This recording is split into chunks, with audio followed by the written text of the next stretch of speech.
So'nggi kunlarda havo haroratining keskin sovishi joylarda gaz bosimining pasayishiga sabab bo'ldi. Natijada uy-joylarni isitish, ovqat tayyorlash kabi eng zarur ehtiyojlarni qondirishda ayrim muammolar yuzaga kelmoqda.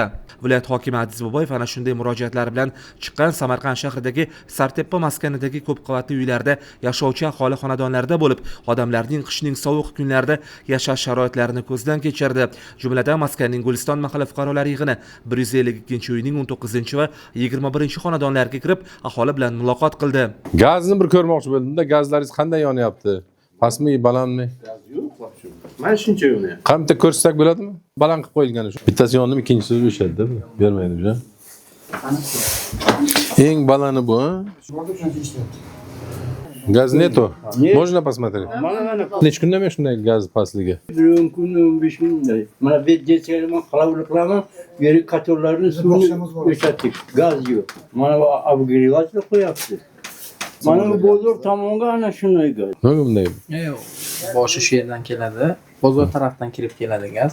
Endi tarmoqda oxirida shuning uchun. Yo'q, tarmoqning oxiri, lekin tarmoqning oxiri bilan tarmoqning boshida buncha bo'lib, bittasida buncha bo'lib bunaqa bo'lmasligi kerak, farq mumkin emas. Hammaga bir xil bo'lish kerak. Ozgina bir nechtachilik farq qilsa, u mumkin tushunish.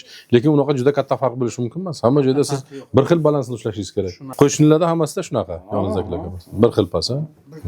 Amak, hozir nasib bo'lsa gazingizni baland qilib beramiz. Hamma domlarni markazlashgan isitish qilamiz. Hozir hammanikiga, bog'chaga ham, boshqa joyga ham gazni qilamiz. Shaharda hamma joyda qilamiz, xudo xolasa bugun. Hozir qilamiz. Lekin mana bunaqa xavfli narsadan sal ehtiyot bo'ling, bundan ugar chiqadi. Albatta markazlashgan отопление qilishimiz kerak, bo'lmaydi boshqasi. Viloyat hokimi odamlar uylarini isitishda qiyinchilikka duch kelayotganini aytib, gaz ta'minoti tashkiloti mas'ullari muammoga jiddiy e'tibor qaratishi, tezkor choralar ko'rilishi kerakligi bo'yicha topshiriqlar berdi.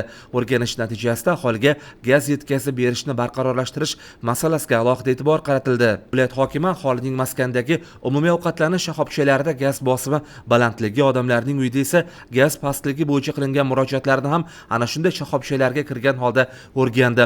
Ayni vaqtda umumiy ovqatlanish shoxobchalari tabiiy gaz ta'minotidan uzilib, ularda suyultirilgan gazdan foydalanilayotgani ma'lum bo'ldi. May oyidan boshlab sizlar gaz ishlatmayapsizlar, shundayda. O'rtada qaror chiqdi, oshxonalarga bo'lgan gaz iste'molini cheklash bo'yicha. Faqat propan ishlatyapsizlar.